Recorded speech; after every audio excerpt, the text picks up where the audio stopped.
Robin Hood compasses a marriage. And now had come the morning when fair Ellen was to be married, and on which merry Robin and sworn that Ellen a Dale should, as it were, eat out of the platter that had been filled for Sir Stephen of Trent. Up rose Robin Hood, blithe and gay, up rose his merry men and all, and up rose last of all stout Friar Tuck, winking the smart of sleep from out his eyes. Then, while the air seemed to brim over with the song of merry birds, and blended together and all joining in the misty morn, each man raved face and hands in the leaping brook, and so the day began. Now, quoth Robin, when they had broken their feast, and each man had eaten his fill, it is time for us to set forth upon the undertaking that we have in hand for today. I will choose me 80 of my good men to go with me, for I may need aid, and thou, Will Scarlet, will abide here and be the chief while I am gone. Then, searching through all the band, each man of whom crowded forward eager to be chosen, Robert called such as he wished by name, until he had score out of stout fellows, the very flower of his yeomanry. Besides Little John and Will Studley were nigh all those famous lads of whom I have already told you. Then while those so chosen run leaping,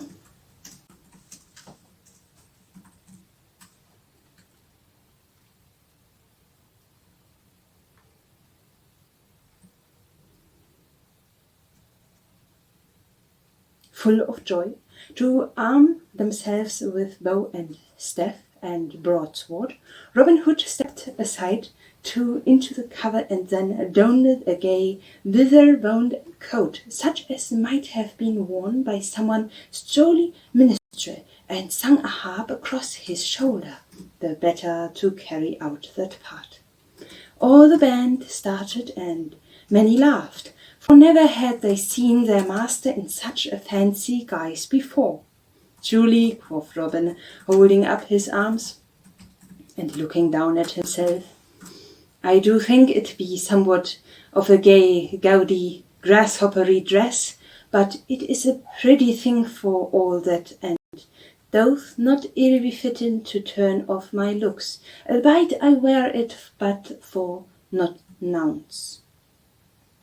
But stay, Little John, here are 2 bags that I would have thee carry in thy porch for the sake of safekeeping. I can ill care for them myself beneath this mortally. Why, master, quoth Robin, Little John, taking the bags and weighting them in his hand, here is the chink of gold. Well, what an there be, said Robin. It is mine own coin, and the band is none the worsen for what is there. Come, busk ye lads. And he turned quickly away. Get ye ready straightway. Then gathering the score together in a close rank, in the midst of which were Ellen a Dale and Friar Tuck, he led them forth upon the way from the forest shades. So they walked on for a long time, till they came out of the Sherwood and to the well of Rother stream. Here were different sights from what one saw in the forest: hedge groves, broad fields of barley corn, pasture lands rolling upon till they met the sky, and all dotted over with flocks of white sheep, hayfields, whence come the odour of new mown hay that lay in smooth swathes, over which skimmed the shifts in rapid flight. Such they saw, and different was it, I vote, from the tangled depths of the sweet woodlands, but full as fair. Thus Robin led his band, walking bitterly, with chest thrown out and head thrown back, snuffing the odours of the gentle breeze that came drifting from over the hayfields. Truly, quoth he, the dear world is as fair here as in the woodland shades. Who calls it a vale of tears? Methinketh it is but the darkness in our minds that bringeth gloom to the world. For what saith the merry song thou singest, little John? Is it not thus? For when my love is to thine, and when her lips smile so rare, the day is soft and fine, so fine, though let it be wet or be fair.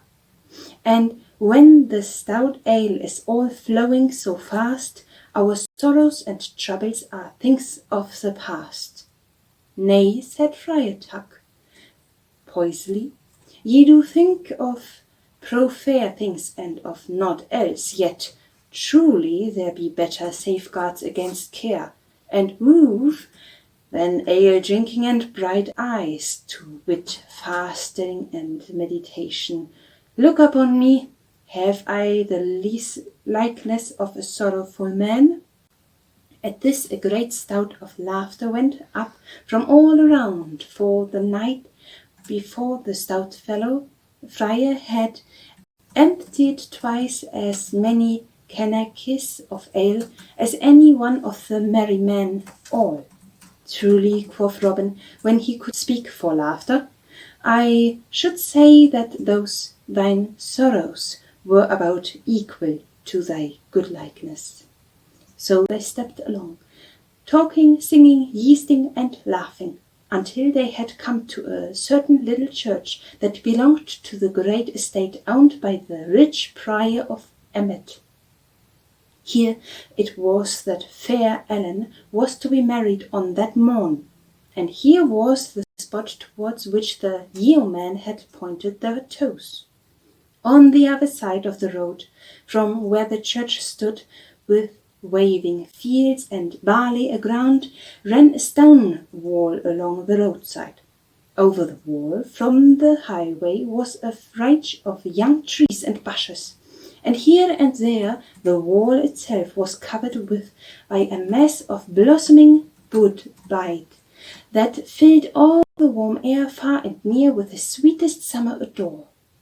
Then straightway the yeoman leaped over the wall, alight on the tall, soft grass up on the other side, frightening a flock of sheep that lay there in the shades, so that they scampered away in all directions. Here was a sweet, cool shade from the wall and from the fair young trees and bushes, and here sat the yeomen down, and glad enough they were to rest after their long tramp of the morning. Now, quoth Robin, I would have one of you watch and tell me when he sees anyone coming to the church, and the one I choose shall be David of Dorchester. So get thee up on the wall, David, and hide beneath the woodbine so as to keep watch. Accordingly, young David did as he was bidden, the others stretching themselves at length up on the grass, some talking together and others sleeping. Then all was quite safe, only for the low voices of those that talked together, and for Ellen's restless footsteps pacing up and down, for his soul was so full of disturbance that he could not stand still, and saving also for the mellow snoring of Friar Tuck, who enjoyed his sleep with a noise as of one sawing soft wood very slowly. Robin lay upon his back, and gazed aloft into the leaves of the trees. His thoughts leaked away, and so a long time passed. Then up spoke Robin. Now tell us, young David of Dorchester, what dost thou see? Then David answered, I see the white clouds floating, and I feel the wind a-blowing, and Three black cows are flying over the world, but now else do I see, good master. So silence fell again, and another time passed, broken only, as I have said, till Robin, growing impatient, spake again. Now tell me, young David, what dost see by this? And David answered, I see the windmills swinging, and 3 tall poplar trees saving against the sky, and a flock of fieldfares are flying over the hill, but naught else do I see, good master. So another time passed, till at least Robin asked young David once more what he saw, and David said, I hear the cuckoo singing, and I hear how the wind makes waves in the barley field, and how over the hill of the church cometh an old friar, and in his hand he carried a great bunch of keys, and lo! Now he cometh to the church door. Then uprose Robin Hood and shook Friar Tuck by the shoulder. Come, rouse thee, holy man, cried he. Thereupon, with much groaning and stout, Tuck got to his feet. Marry, bestir themselves, quoth Robin, for yonder in the church door is one of thy cloth. Go thou and talk to him, and so get themselves into the church, that thou mayest be there, and thou art wanted. Meanwhile, Little John will Studley, and I will follow thee anon. So Friar Tuck clambered over the wall, crossed the road, and came to the church, where the old friar was still labouring with the great key, the lock being somewhat rusty, and he somewhat old and feeble. Hillo, old brother Tuck, quoth Tuck. Let me aid thee. So saying, he took the keys from the other's hand, and quickly opened the door with a turn. Who art thou, good brother?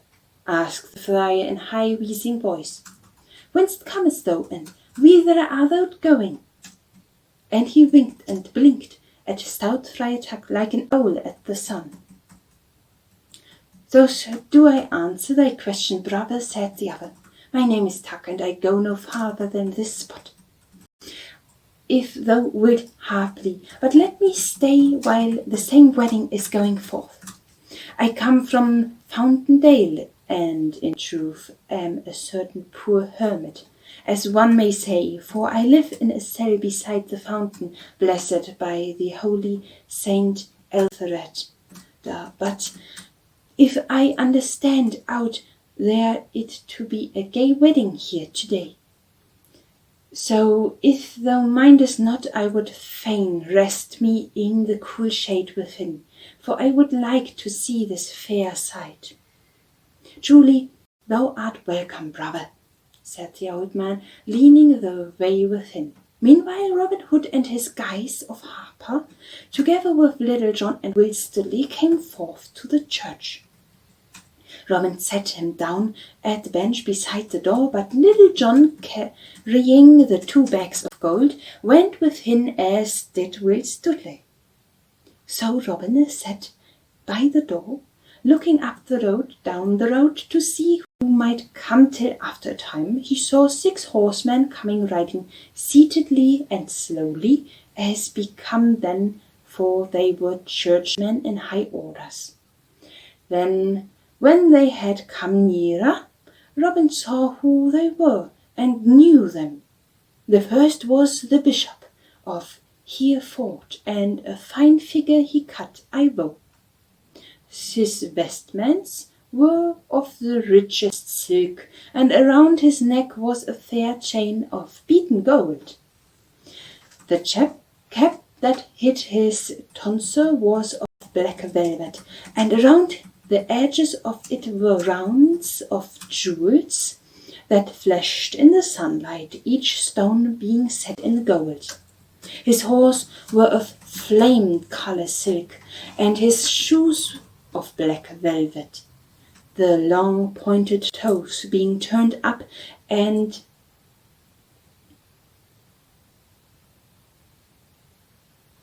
fastened to his knees, and on either step was embroidered a cross of golden thread. Beside the bishop rode the prior of Emmet upon a mincing palfrey. Rich were his clothes also, but not as gay as the stout bishop's. Besides these were two of Heiser, brethren of Emmet, and behind these again two retainers belonging to the bishop, for the Lord Bishop of Hertford strove to be as like the great barons as was in the power of one in holy orders.